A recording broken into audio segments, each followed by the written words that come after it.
मोक्षमार्गस्य नेतारम् भेत्तारं कर्मभूभृताम् ज्ञातारं विश्वतत्त्वानां वन्दे तद्गुणलब्धये वन्दे तद्गुणलब्धये। मोक्षमार्ग के नेता एवं कर्म पर्वतों के भेदक और विश्व के सब तत्वों के ज्ञायक चेतन संवेदक सद्गुण आप समान प्राप्त हो यही भावना भाकर देव विनय पूर्वक करूं वंदना बारंबार जिनेश्वर देव बारंबार जिनेश्वर देव।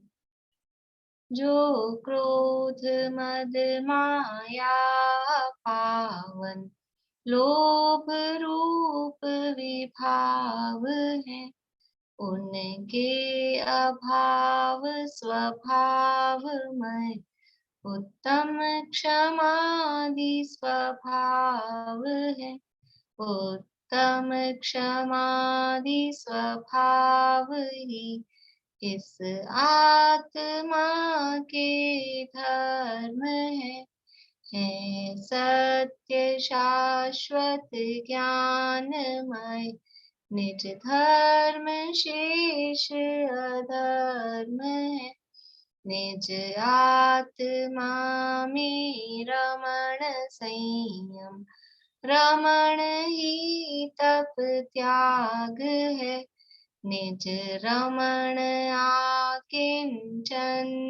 है निज रमण परिग्रह त्याग है निज रमणता ब्रह्मचर्य है निज रमणता दस धर्म है निज जानना पहचानना रमना धर्म का मर्म है अरहंत है दस धर्म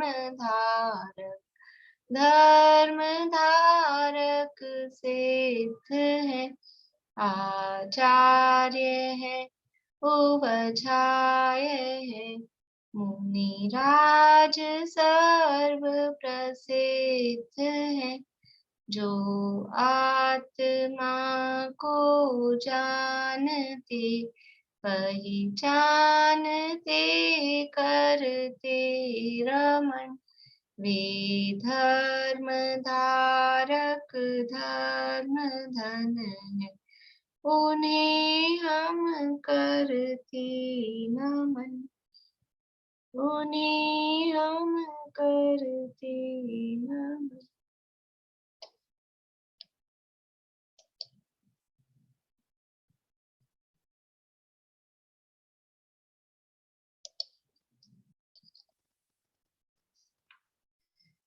चतुर्थ सूत्र के 9वें अध्याय के अंतर्गत संवर के कारणों की चर्चा अपनी चल रही है और उसके अंतर्गत धर्म 10 धर्मों की चर्चा अपनी चल रही है।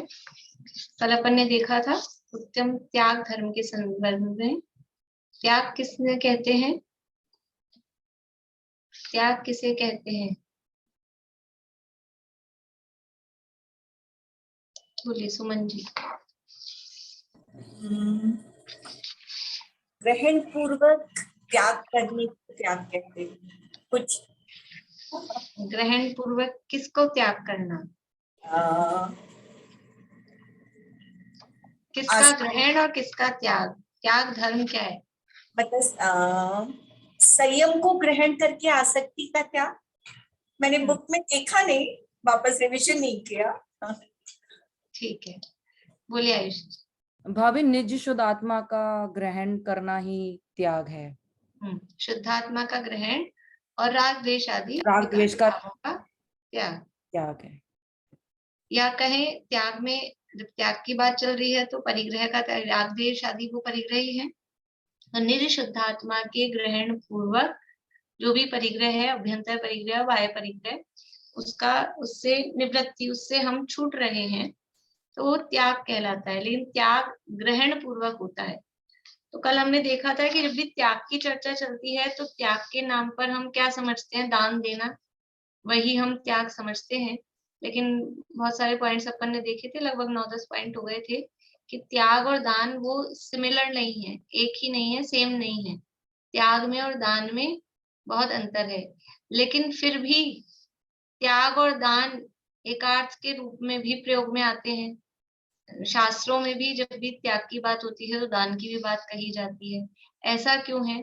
क्योंकि जो निश्चय स्वरूप है दान का भी और त्याग का भी, जो निश्चय स्वरूप है वो एक सा ही है। निश्चय से त्याग या निश्चय से दान क्या है कि राग द्वेष का त्याग करना, वही निश्चय से त्याग है, या उसी को कहो निश्चय से दान है। और व्यवहार क्या है? व्यवहार से त्याग या व्यवहार से दान, कि वो औषधि, शास्त्र, अभय, आहार, वो 4 प्रकार के जो दान है, वो 4 प्रकार के दान देना, उसको व्यवहार त्याग कहो या व्यवहार दान दो। और अंदर में अपने राग द्वेष भावों का त्याग करना, वो निश्चय से त्याग है। तो राग द्वेष भावों का त्याग कब होगा?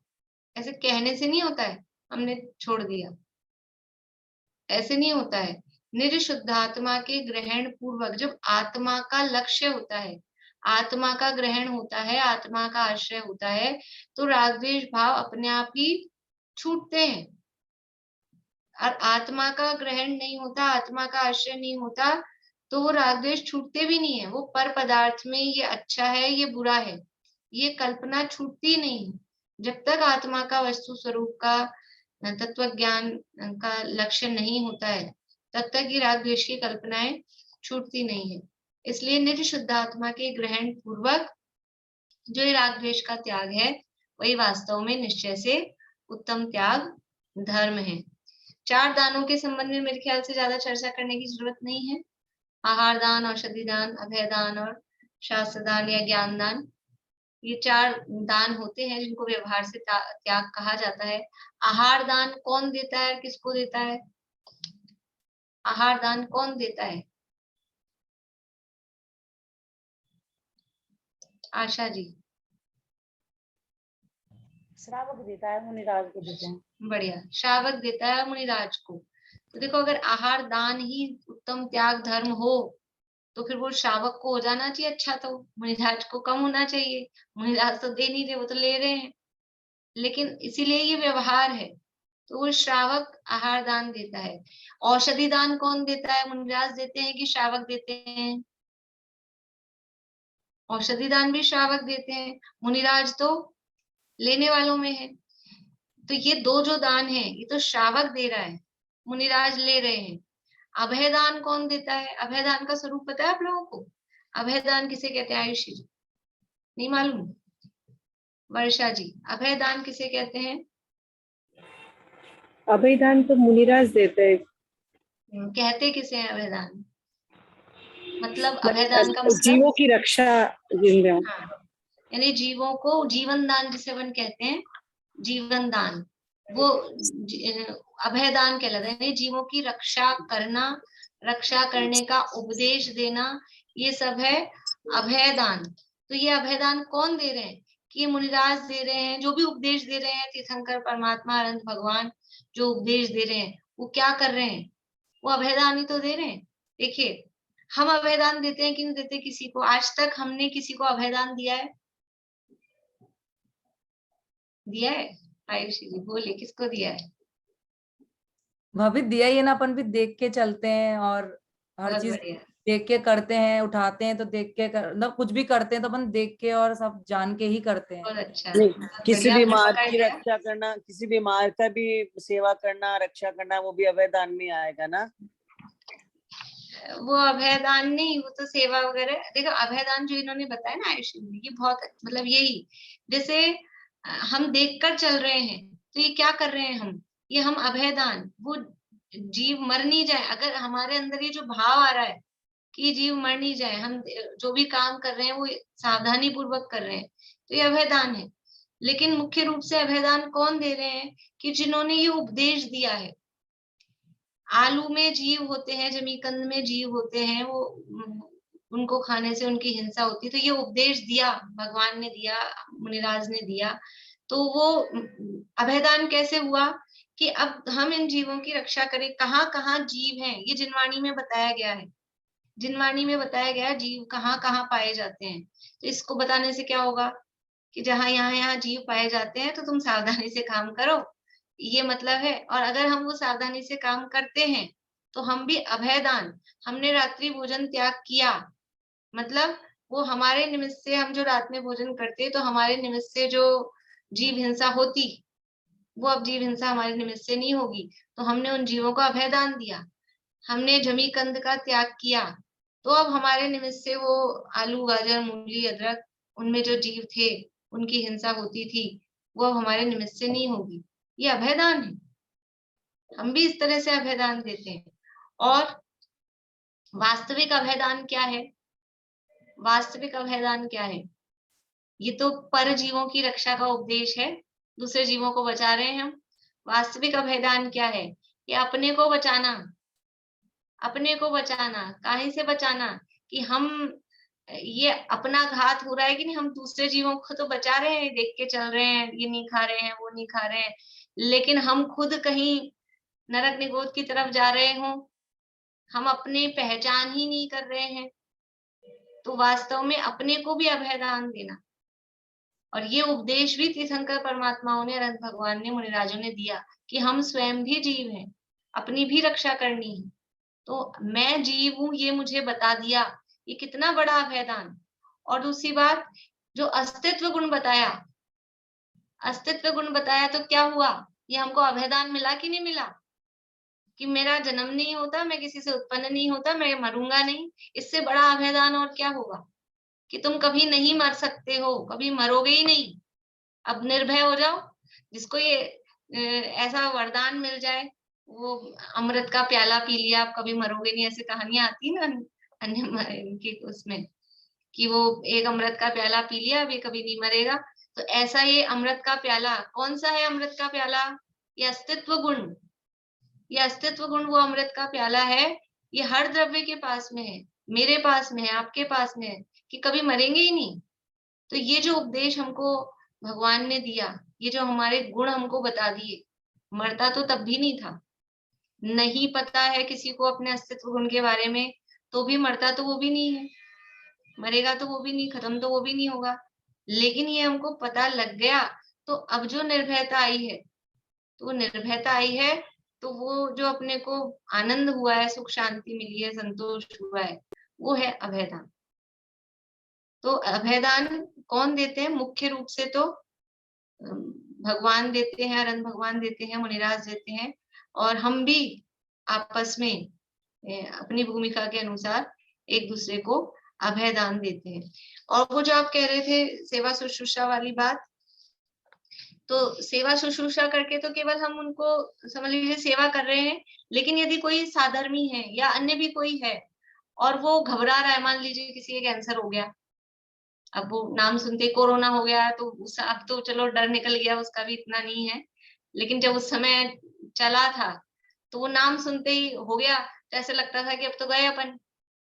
तो ऐसा कोई घबरा रहा है, कोई एक्सीडेंट हुआ है, कोई बीमारी हुई है, कोई इस तरह की परिस्थितियां बन गई है, तो उसको उस समय कुछ इस तरह का धर्म का उपदेश देना कि बीमारी हुई है, मान लो वास्तव में ऐसी बीमारी हो गई हो कि अब मरण निश्चित है, तो भी उसको ये उपदेश देना है कि जो मरने वाला है ये कौन है? अपन तो अजर अमर तत्व है, मेरा मरण नहीं होता, ये रोग मुझ में नहीं होता।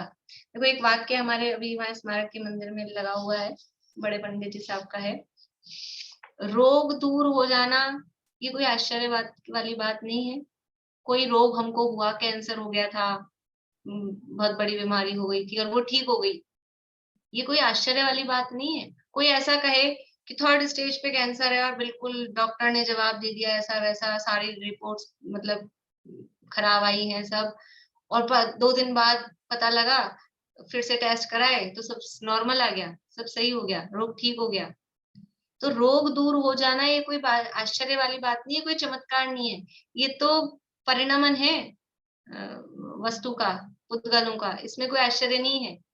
आश्चर्य किसमें है? रोग दूर करने का हमारा विकल्प दूर हो जाना, वो आश्चर्य की बात है। हमको रोग दूर करने का विकल्प ही नहीं आए, ये रोग मुझ में है ही नहीं। ये रोग समझ में आ रहा है आयुषी? आपको नहीं समझ में आया? रोग दूर करने का विकल्प दूर होना, हमको रोग हो गया है उससे ज्यादा मतलब ये ठीक कैसे होगा, ठीक कैसे होगा, इसको ठीक करना है, ये जो हमारा चलता रहता है ना, ये विकल्प नहीं चले। रोग तो हो गया, उसमें भी कोई आश्चर्य नहीं है, शरीर रोगों का घर ही है। और रोग ठीक हो जाए उसमें भी कोई आश्चर्य नहीं है, शरीर का परिणमन है। रोग हो गया था वो भी शरीर का परिणमन था, रोग ठीक हो गया वो भी शरीर का परिणमन है। लेकिन हमारा विकल्प ही दूर हो जाए, अपने को विकल्प ही नहीं है शरीर का, जो होना हो जो हो, सहजता से जो हो गया है हो जाएगा, वो ठीक है। अपने को इधर भागना उधर भागना, बम्बई भाग रहे हैं, अमेरिका भाग रहे हैं, इधर जा रहे हैं, वो जो विकल्प है वो विकल्प दूर हो जाना, वो आश्चर्य वाली बात है, क्योंकि जीव को ये विकल्प चलते रहते हैं। तो ये अभयदान यानी मूल रूप से तो अभयदान देते हैं मुनिराज या अनंत परमात्मा, और हम भी अपने आप को अभयदान दें। सबसे पहले हम अपने आप को अभयदान दें, और कैसे दें कि अस्तित्व गुण का स्वरूप समझें, ये वस्तु स्वरूप समझें, इसके माध्यम से हम अपने को अभयदान दें। और जो जीव अपने को अभयदान देता है, जो खुद को जीव समझता है, तो दूसरे जीवों को भी जीव समझता है, तो उसके माध्यम से अन्य जीवों को भी अभयदान दिया जाता है। और है ज्ञान दान। ज्ञान दान कौन देता है? ये ज्ञान दान भी सर्वोत्कृष्ट ज्ञान दान वो केवल ज्ञानी परमात्मा अरहंत भगवान वो देते हैं, केवल ज्ञान के माध्यम से, दिव्य ध्वनि में उपदेश के माध्यम से। फिर मुनिराज आदि भी उपदेश आदि देते हैं, वो भी ज्ञान दान देते हैं। और फिर निचली भूमिका में आएंगे तो गृहस्थ भी यथा योग्य एक दूसरे को जो भी है। लेकिन ज्ञान दान में यहाँ मुख्य रूप से आत्मा संबंधी ज्ञान, जिनवाणी संबंधी ज्ञान, तत्व ज्ञान, वो ज्ञान दान मुख्यतः से है। डॉक्टरी का ज्ञान दे दिया, इंजीनियरिंग का ज्ञान दे दिया, और रसगुल्ले कैसे बनाना है, गुलाब जामुन कैसे बनाना है, ये कोई ज्ञान दान नहीं है वास्तव में। ये तो सब संसार के मार्ग के ज्ञान है। तो ज्ञान दान में भी ज्ञान मतलब कौन सा ज्ञान?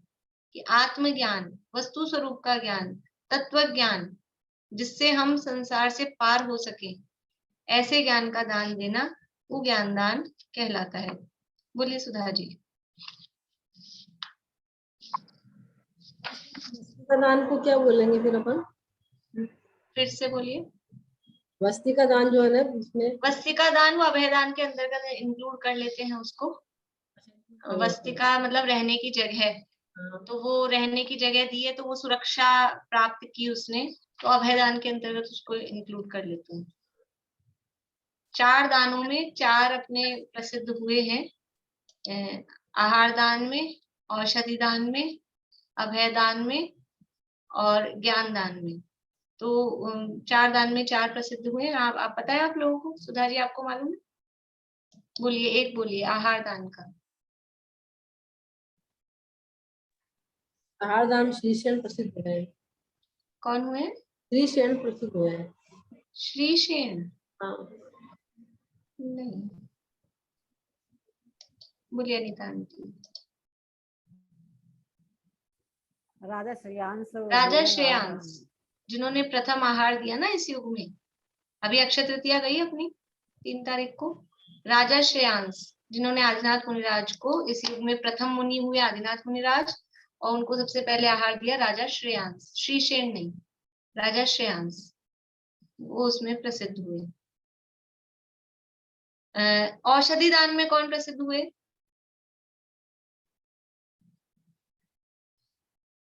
बोलिए। वो विशल्या ऐसा कोई नाम है, मैंने जिसके पानी से है ना वो बीमारी दूर होती थी नहाने के पानी से। वो विशल्या, हाँ वो विशल्या ही थी। और एक वृषभ सेना का भी नाम आता है, वृषभ सेना भी नाम आता है, विशल्या भी है। वो जो पूर्व भाव में अनंगसरा थी, हाँ वो हाँ कोई और वो फिर अगले भाव में विशल्या बनी, लक्ष्मण की पत्नी, हाँ जिसके पानी हाँ। नहाने से ना बीमारी दूर हो जाए। हाँ, तो विशल्या का भी नाम आता है और एक वृषभ सेना का भी नाम आता है, 2 नाम आते हैं। अभयदान में कौन प्रसिद्ध हुए?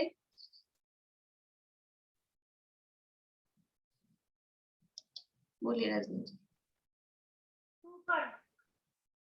शूकर। अभयदान में शूकर, वो एक कहानी है। एक मुनिराज गुफा में बैठे थे और एक शेर उनको मारने के लिए अभिप्राय से आ रहा था, और फिर एक शूकर, वो समझ गया शेर मुनिराज को मारने आ रहा है, तो वो शूकर उनको बचाने के लिए, दोनों में लड़ाई हुई, शेर में और शुकर सुअर, और फिर दोनों लड़ मिड़ के मर गए। लेकिन वो यानी उसने वो मुनिराज की रक्षा करने के उसको भाव थे, तो इसलिए वो अभयदान में प्रसिद्ध हुआ। ज्ञान दान का दूसरा नाम शास्त्र दान भी है। कौंडेश ग्वाला। कौंडेश ग्वाला, जो अगले भाव में कुंदकुंदाचार्य बने, यानी कुंदकुंदाचार्य जो पूर्व भाव में ग्वाला थे, कौंडेश नाम के ग्वाला, उन्होंने अपने पूर्व भाव में एक शास्त्र मुनिराज को दान में दिया, और उस शास्त्र दान के फल में, यानी ग्वाला थे पिछले भाव में, ग्वाला का मतलब होता है बिल्कुल जिसकी बुद्धि जीरो, एकदम कम मंद बुद्धि जो हो, उसका नाम है ग्वाला। ऐसा बोलते हैं ना अपन कभी कभी, पढ़ाई लिखाई कर लो बच्चों को बोलते, नहीं तो फिर क्या गाय चराओगे, गाय चराओगे मतलब ग्वाला, क्योंकि जिसमें बुद्धि नहीं है, नहीं कुछ करेगा, तो वो ग्वाला होता है। तो इतनी मंद बुद्धि थी, और वो भक्ति भाव से कोई उनको शास्त्र मिल गया, भक्ति भाव से मुनिराज को वो दान में दिया, कि मेरे तो कुछ काम का नहीं, मैं तो जीरो हूँ पढ़ने लिखने में, तो ये मुनिराज इसको पढ़ सकेंगे। तो इतना ज्ञान का विकास हुआ, कितना ज्ञान का विकास हुआ कि 84 पाहुड़ लिख गए, और यानी आज जो भी कुछ हमको मिला है, समझ लीजिए वो सब उन्हीं की कृपा है। आज मैं जीव हूँ, हम ये जो यहाँ बैठ के पढ़ सुन पा रहे हैं, ये कुंदकुंदाचार्य नहीं होते तो हम कुछ नहीं कर पाते, वो सब उनसे हमको मिला है। तो इस तरह से मतलब कितना ज्ञान दान का फल कहते हैं, रत्न शावकाचार्य में लिखा है, ज्ञान दान का फल क्या है?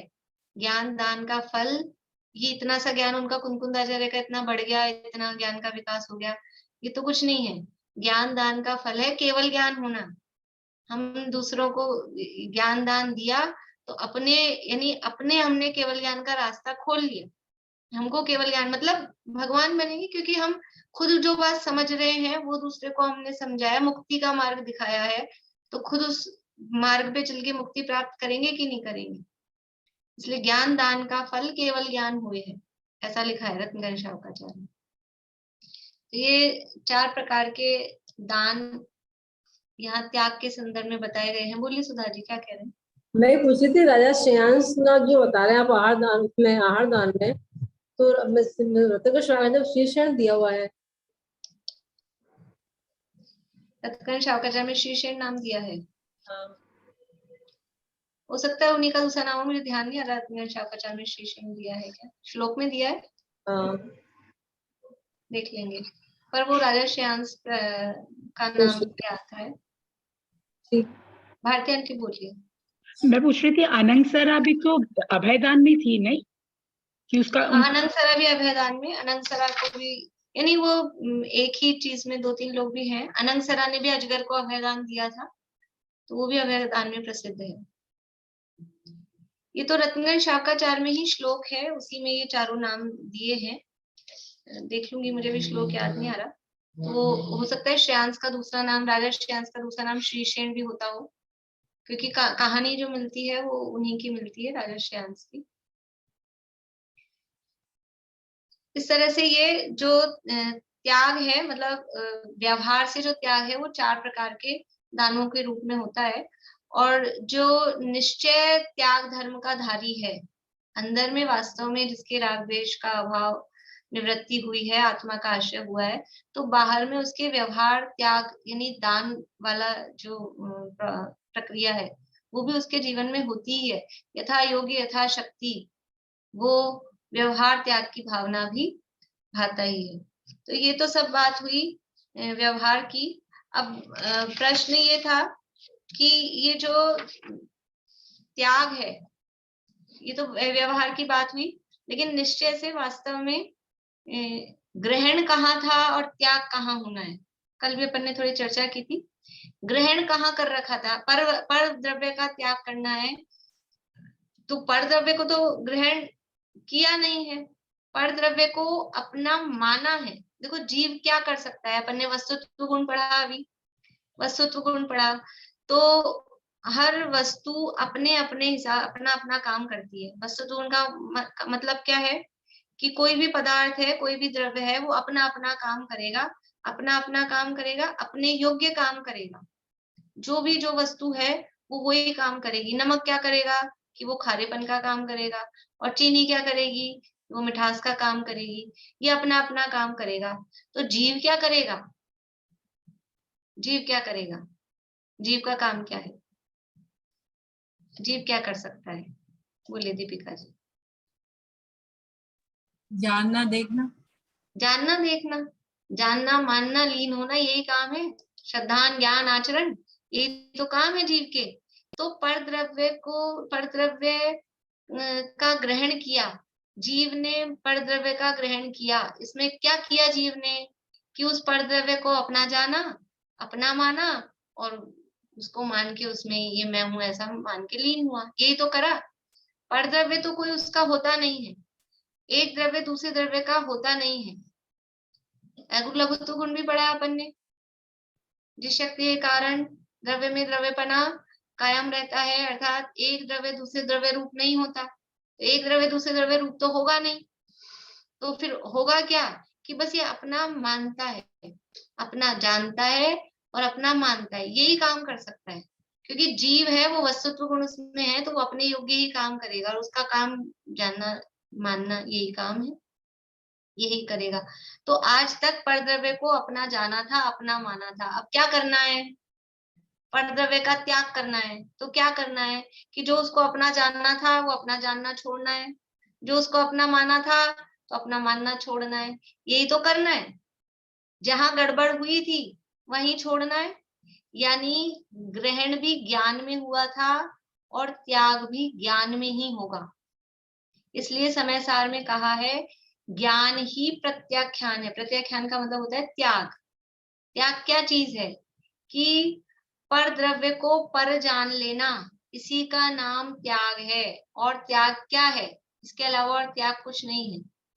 पर द्रव्य को पर है ऐसा जान लिया, बस उसको पर द्रव्य को पर जान लेना, उसका नाम ही त्याग है। वहां पर मूल गाथा में उदाहरण दिया है, और अमृत चंद्राचार्य ने उसका संस्कृत में मतलब पूरा वो उदाहरण दिया है। उसका छंद लिखा है बनारसी दास जी ने, मैं आपको बोल के सुनाती हूँ। देखिए उदाहरण दिया उन्होंने। जैसे कोई जन गयो सो भी धोबी के सदन तिन, पहने पर आयो वस्त्र मेरो मानी रहो है। चलिए मैं आपको वो ही सुनाती हूँ अभी, फिर छंद सुनाऊंगी दोबारा। जैसे कि हमने अपना समझ लीजिए होता है ना दोहर, ओढ़ने का जो वस्त्र होता है दोहर बोलते हैं। हमने वो धोबी को दिया धोने के लिए, धोबी को दिया धोने के लिए, और मैंने भी दिया था, और ये शशि जी ने भी दिया था। दोनों ने दिया एक ही धोबी के यहाँ पे, और वहां धोबी के से धुल गया था। मैं पहुंची लेने पहुंची तो वो एक से थे, दोनों के वाइट थे, एक से थे। तो वो धोबी ने उठा के एक दे दिया मुझे, और मैं ले आई और लाकर ओढ़ के सो रही थी। और फिर ये गई, ये पहुंची कि लाओ मेरा भी दो, तो वो धोबी ने दूसरा वाला उठा के इनको दे दिया। अब मैं तो ऐसे ही कि उठा के लिया ही, उसने दिया और चेक किया ही नहीं। इन्होंने जरा वहां पे चेक किया, तो इन्होंने आगे पीछे पलटा तो लगा कि ये तो अपना है ही नहीं। तो वो बोली ये तो मेरा नहीं है। तो फिर वो धोबी क्या बोलेगा कि अभी अभी वो ज्योति जी आई थी, वो ले गई, आप उनसे ले आओ, आप तो जानते ही हो, आप उनसे ले आओ। तो क्या, अब मैं तो ओढ़ के सो रही थी, अभी आए और इन्होंने, अपन तान के सो रहे थे, तो इन्होंने जरा हिलाया, ये क्या कर रहे हो, ये मेरा है। मैं कहूंगी कैसे है मेरा, आपका कैसे है, मेरा है। मैं धोबी के सेवे भी लेकर आई हूँ, मेरा ही है। तो फिर उन्होंने कहा कि देखो समझो आपका नहीं है। फिर उन्होंने दिखाया, कोने पे इनका नाम लिखा था एस। बोले आपका होता तो जे लिखा होता, इस पे तो एस लिखा है, ये मेरा है। तो मुझे भी समझ में आ गया कि ये इनका ही है। तो मैंने ओढ़ रखा था, अभी मैं खुला हुआ है, ऐसे फैला हुआ है। और जैसे ही इन्होंने मुझे वो एस दिखाया, वैसे ही वो क्या हो गया, त्याग हो गया कि नहीं हो गया। कब होएगा त्याग?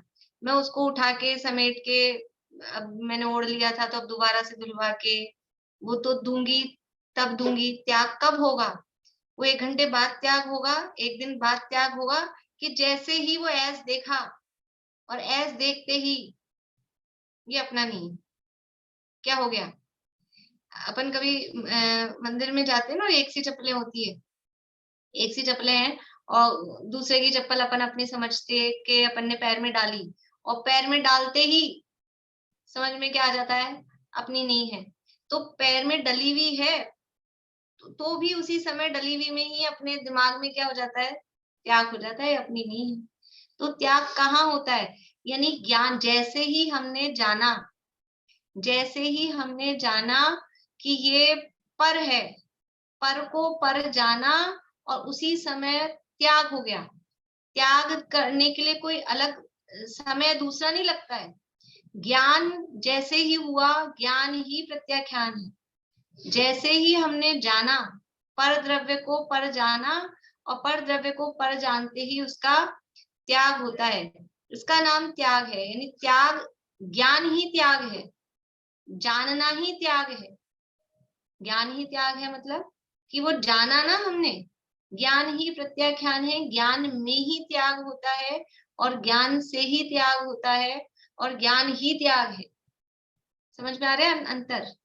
ज्ञान में त्याग होता है, ज्ञान से त्याग होता है, जानेंगे तब त्याग होगा। और वो ज्ञान ही त्याग है। जैसे ही पता लगता है, ज्ञान होते ही वो ज्ञान ही त्याग है। तो त्याग कहाँ होता है? त्याग क्या है कि ज्ञान ही प्रत्याख्यान है, ज्ञान ही त्याग है। तो कहाँ त्याग करना है, किस किस को छोड़ना है? कि किसी को नहीं छोड़ना है, बाहर में कुछ नहीं है। वो तो सब जब यहाँ ज्ञान होता है, और ये ज्ञान होने पर जब अंदर त्याग हो गया, जैसे वो पता लगा ये अपना नहीं ओढ़ने का वस्त्र, तो कितने दिन में अपने पास रख लूंगी। मान लो तो ओढ़ने वाला वस्त्र था, कभी कभी ऐसा होता है कि पहनने का वस्त्र हो और वो गलती से दूसरे का लिया है हो, और वो पहन लिया हो, और अब अपन पहने हुए हैं, और फिर कोई सामने वाला कहे कि आपने जो पहन रखा है ये हमारा है, और फिर समझ में भी आ जाए। तो पहने हुए को एकदम से कैसे खोल सकता है कोई व्यक्ति? ओढ़ा हुआ तो चलो उतार के दे देगा, पहने हुए को खोलने में तो टाइम लगेगा ना। तो लेकिन त्याग हुआ कि नहीं उसका?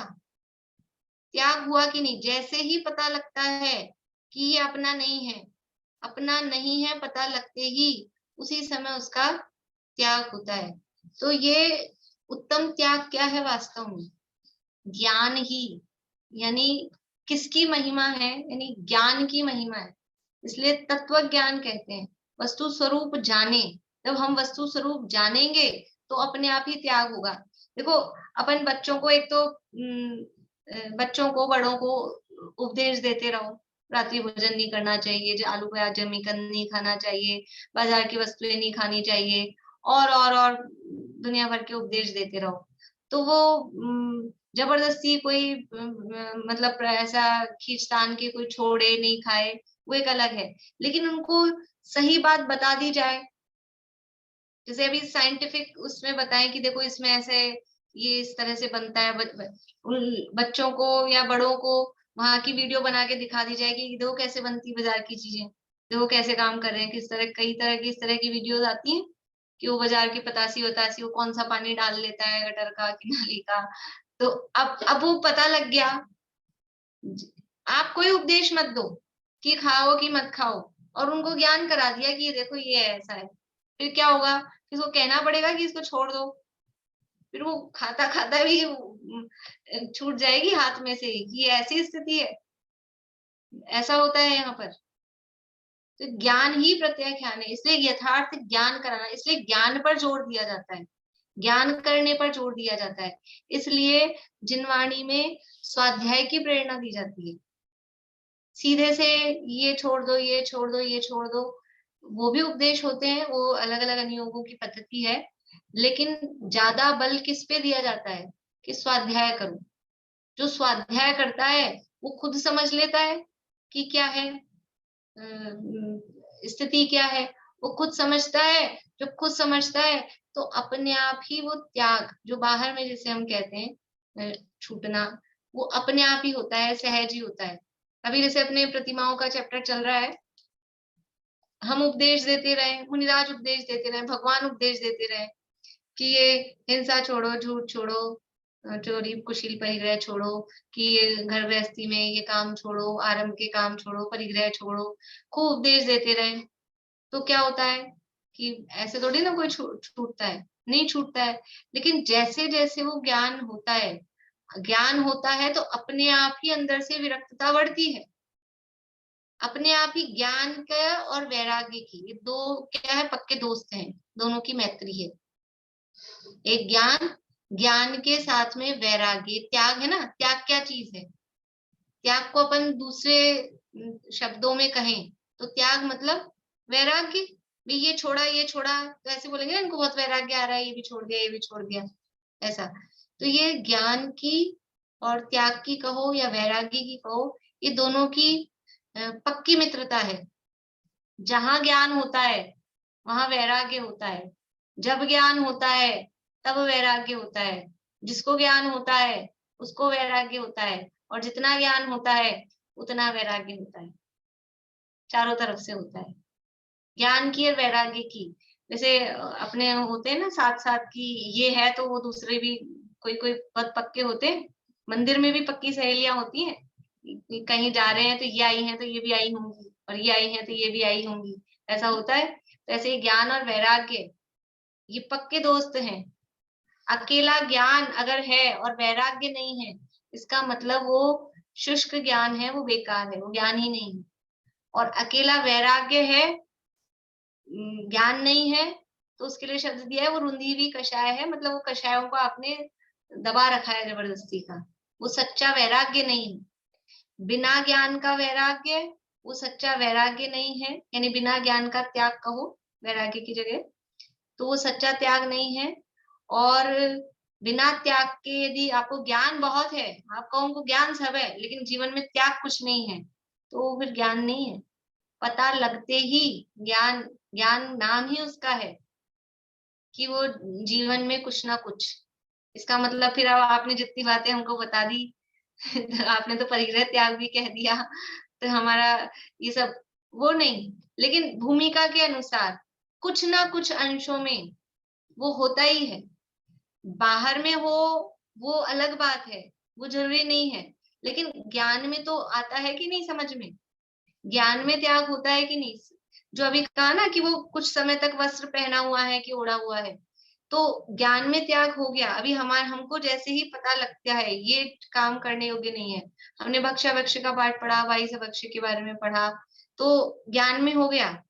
अब हो सकता है कुछ समय, 1-2 महीने, 1-2 साल, 2-4 साल ऐसे नहीं छूटे प्रॉपरली, लेकिन फिर भी वो ज्ञान में अभी उसको काम मन में लेते हुए, भक्षण करते हुए भी उसमें हे बुद्धि वर्तती है कि नहीं, मतलब ये नहीं करने योग्य है, सेवन करने योग्य नहीं है, ऐसा अंदर में आता है कि नहीं।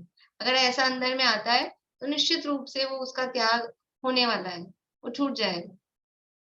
इसलिए यहाँ उत्तम त्याग धर्म क्या है कि वास्तव में जो ज्ञान है, यानी पर द्रव्य को पर जान लेना, उसका नाम ही त्याग है। और ये पर द्रव्य को पर जानना कब होगा कि अपने आत्मा के आश्रय पूर्वक, आत्मा के ज्ञान पूर्वक।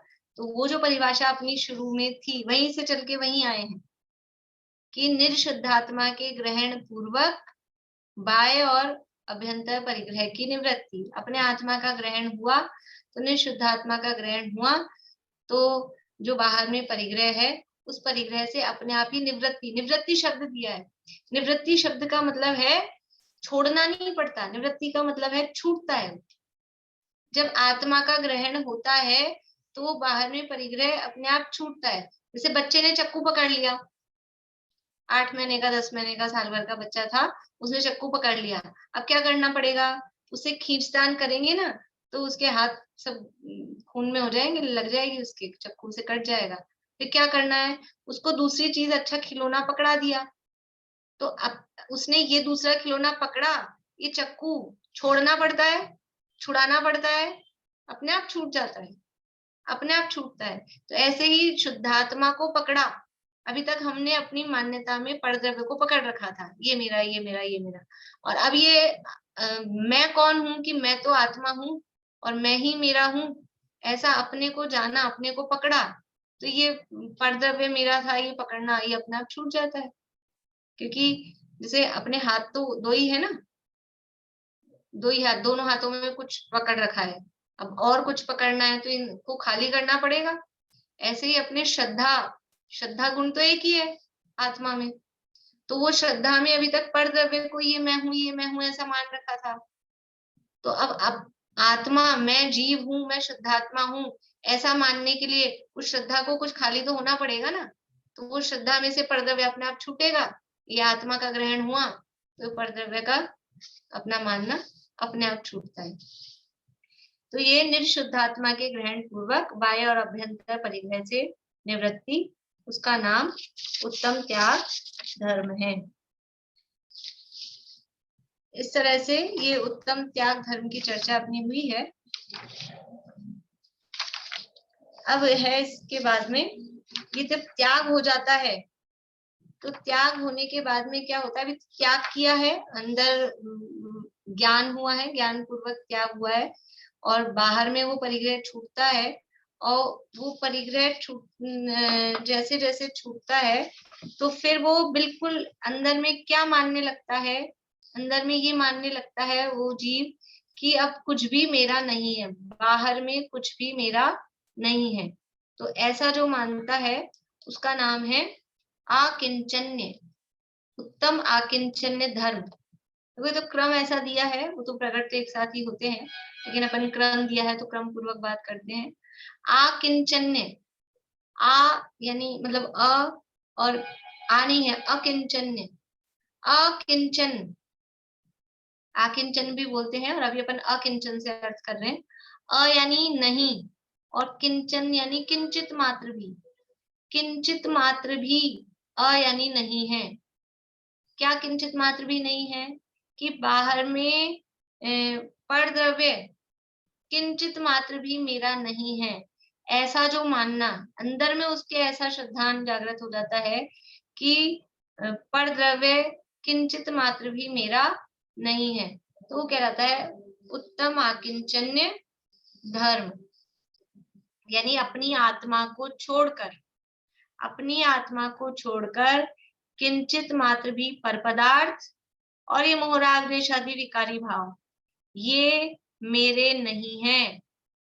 मेरी शुद्धात्मा को छोड़कर किंचित मात्र भी पर पदार्थ और मोहराग द्वेष आदि विकारी भाव ये मेरे नहीं है, ऐसा जानना मानना, उसका नाम उत्तम आकिंचन्य धर्म है। यानी उसको उस तरह से अपन बोल सकते हैं, जो अपन परिभाषाएं लिख रहे हैं, आकिंचन्य स्वभावी आत्मा के आश्रय से, आकिंचन्य स्वभावी आत्मा के लक्ष्य से, आश्रय से आत्मा में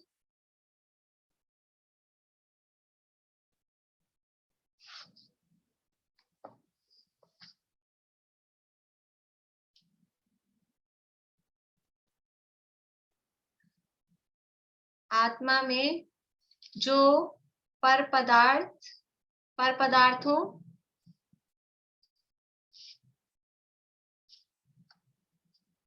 और राग द्वेष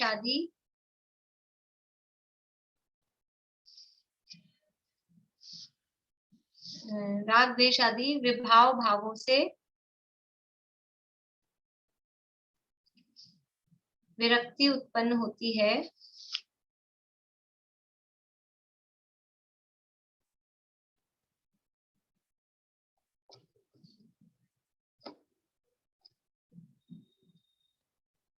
वह ही उत्तम आकिंचन्य धर्म है।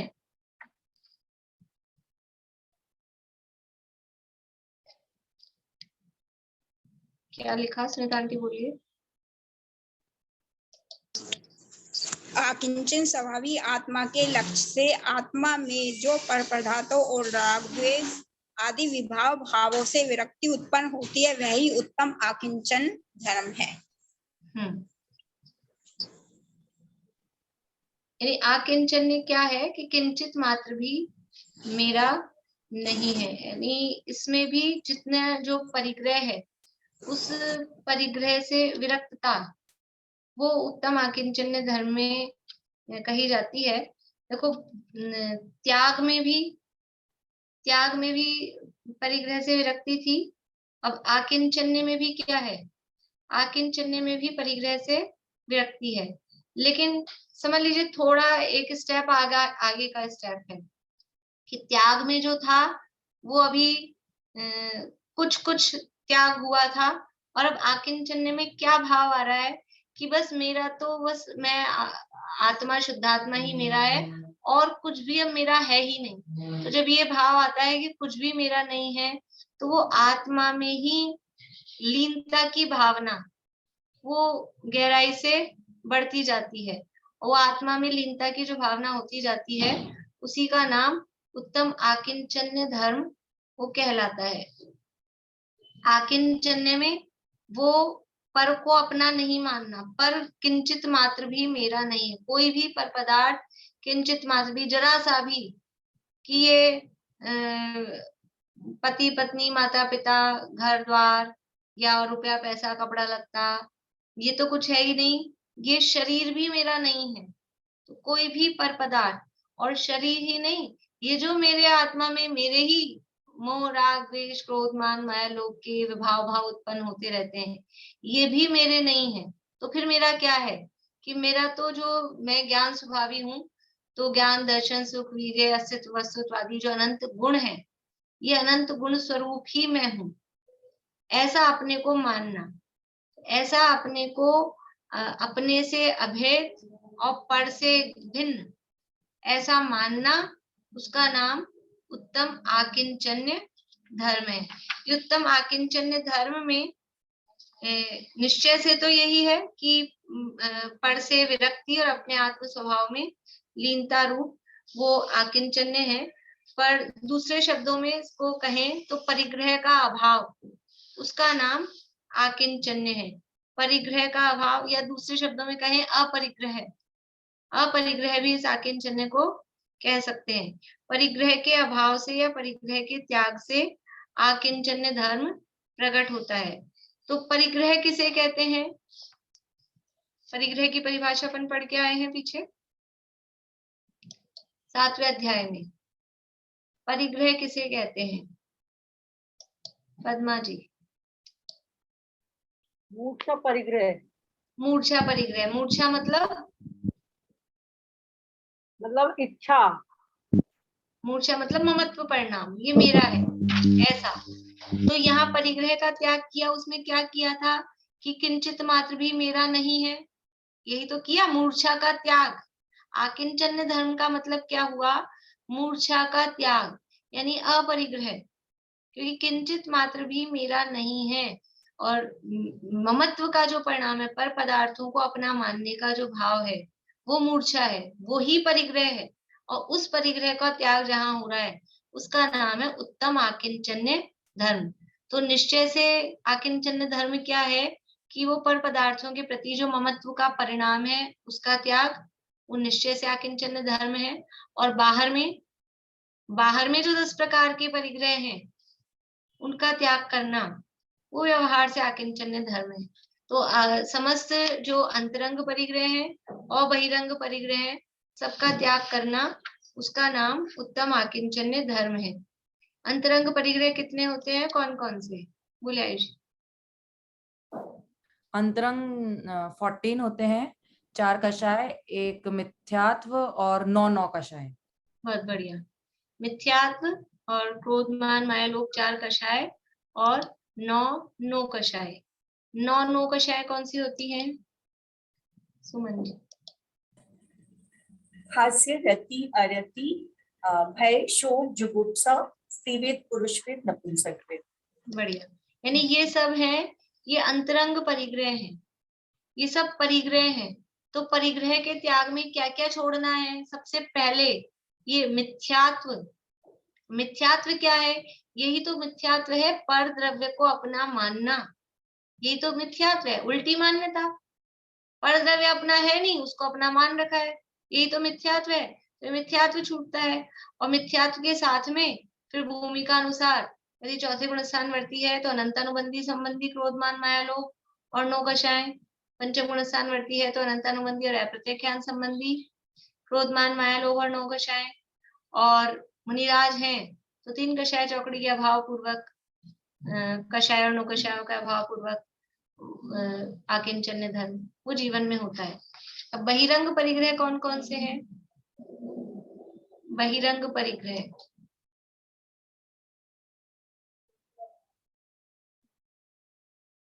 शकुंतला जी आप बोलेंगे। धन धान्य हिरण्य वास्तु, धन धान्य हिरण्य वास्तु, बर्तन, कपड़ा, क्या चलिए ठीक है, थोड़ा आगे पीछे हो गया, कोई बात नहीं। स्नेहलता जी बोलिए।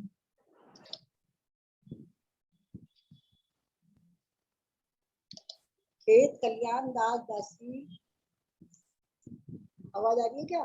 हाँ आ रही है, बोलिए। रुपया पैसा सोना चांदी, शुद्ध भाषा में बोल रही हूँ। रुपया पैसा नहीं है। नहीं, मतलब बर्तन भी आता है ना, इसमें बर्तन भी आता है, सोना चांदी भी आता है, और ये अपने मकान वगैरह भी आता है, सभी आता है इसमें तो सारी चीजें। शशि जी बोलिए। वो वैसे तो वो वाला सूत्र है ना, क्षेत्र, वास्तु, धन, हिरण्य, सुवर्ण, धन धान्य, दासी दास, कूप्य, प्रमाण, अतिक्रमा। वो तो जैसे गिनाइए, इसमें से गिनाइए 10।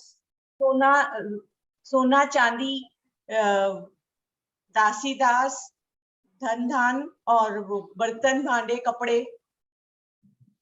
क्षेत्र वास्तु, सोना चांदी, हिरण्य, सुवर्ण, धन धान्य, दासी दास और बर्तन और कपड़े। हाँ, इनका ये 10 प्रकार के बहिरंग परिग्रह हैं। क्षेत्र वास्तु, क्षेत्र यानी जमीन, वास्तु यानी बना हुआ मकान, क्षेत्र वास्तु।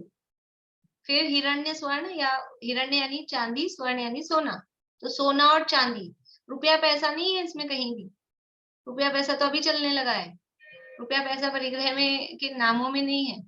रुपया पैसे से ये परिग्रह खरीदे जाते हैं, इसलिए वो भी परिग्रह अब आज के जमाने में उसको कहा जाता है। लेकिन वास्तव में परिग्रह क्या है? कितने हमारे पास जमीन है, जमीन जायदाद बोलते हैं ना, जायदाद मतलब वो बना हुआ जो है वास्तु। तो जमीन और मकान, सोना चांदी, धन धान्य। धन किसे कहते हैं? धन कहा जाता था गोधन, गजधन, बाजधन, यानी गाय, हाथी, घोड़ा, पशुधन, वो धन होता था, वो धन है। अब आज के जमाने में क्या है? आज के जमाने में तो ये तो कुछ है नहीं, अब किसको समझे? ये कोई धन ही नहीं है।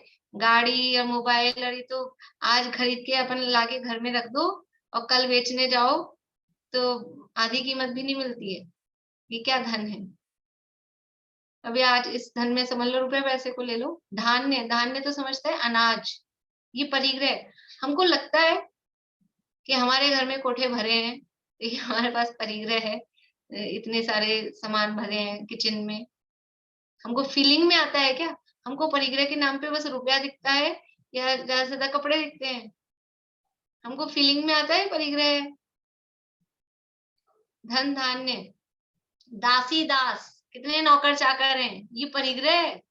कितने तरह के नौकर लगे हैं घर में अलग अलग कामों के लिए।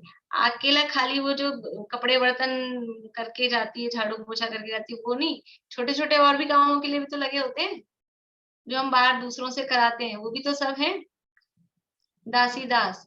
और कुप्य भांड, कपड़े और बर्तन, कपड़े हमको लगते हैं परिग्रह में बर्तन, और कपड़े का अर्थ अकेला कपड़े नहीं होता है कि साड़ी है कि और जो भी है सूट है पैंट शर्ट है। कपड़े में ये सब आ जाएंगे, रजाई गद्दे तकिए ओढ़ने बिछाना स्वेटर शॉल, कितनी चीजें हैं ये सब उसमें आएंगी। इसका हिसाब है अपने पास में, कितने ओढ़ने के हैं कितने बिछाने के हैं।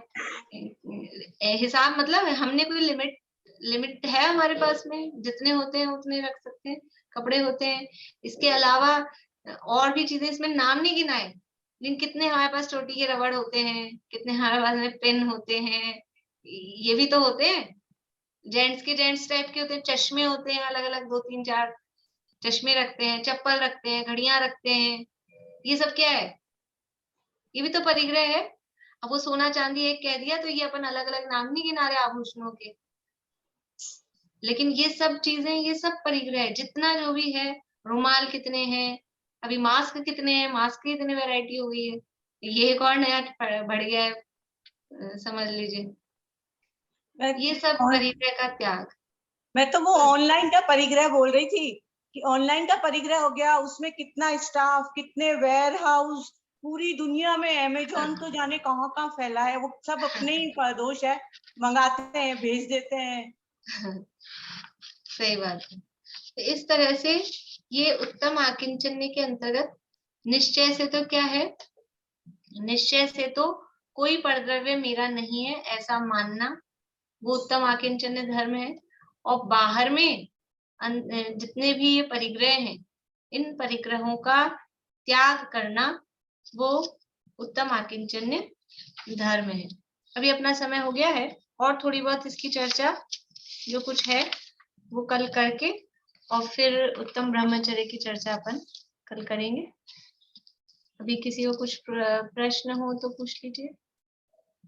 बोलिए मोनिका भाभी, एक ऐसा क्वेश्चन था कि जैसे अंतराय हम बोलते हैं कि अंतराय कर्म का जब उदय होता है, तो जैसे हमने किसी को मंदिर जाने के लिए रोका तो वो अंतराय हमें मंदिर के लिए बनता है, या हम मतलब कैसे ये होता है? एक तो ये नहीं, आपने किसी को मंदिर जाने के लिए रोका तो आपको अंतराय बंधा, तो अब आपको वो जो उदय में आएगा तो आपको भी मंदिर जाने से रोका जाएगा, ऐसा कोई जरूरी नहीं है, वो किसी भी रूप में आ सकता है। अच्छा, और एक जैसे ये अपन बोलते हैं वैराग्य आ जाता है, जैसे अपन होता है, तो जैसे जो बहुत जैसे ज्ञानी है, जैसे बड़े दादा है जैसे आप लोग बोलते हैं, तो इन लोगों को बोलते बोलते वैराग्य, अभी मुनि नहीं बने, और जो लोग मुनि बन जाते हैं तो ऐसी क्या भावना होती है कि वो मुनि बन जाते हैं, और ये भी मतलब इस लेवल के हैं जो अभी प्रवचन दे रहे हैं, या अभी नहीं बन पाए? वही है ना वैराग्य, मतलब वो जो मुनि बन गए उनको इतना वैराग्य आ गया है कि घर गृहस्थी भी छोड़ दी, कि उनको न बच्चों से राग, न पति पत्नी से राग, न माता पिता से राग, तो वो छोड़ दिए। और जिन्होंने जो नहीं छोड़ पाए उनका अभी राग नहीं छूटा है, उनको अभी मतलब ऐसा एकदम इतना भाव नहीं आया कि मैं इनके बिना इनको छोड़ के रह जाऊं, चला जाऊं, तो वो विरक्ति नहीं हुई है। बस वही बात है, और कुछ पूछना है? ठीक है,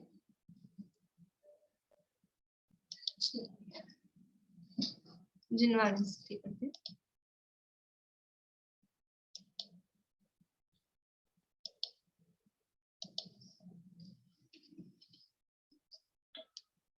जोग धरे रही जोग सुभिन्न अनंत गुणातम केवल ज्ञानी, तासुहृदय द्रहसो निकसी, सरिता समवै श्रुत सिंधु समानि, ज्ञाते अनंत नयातम लक्षण, सत्य स्वरूप सिद्धंत बखानी, बुद्ध लखे न लखे दुर्बुद्ध, सदा जग माहि जगे जिनवान, सदा जग माहि जगे जिनवान।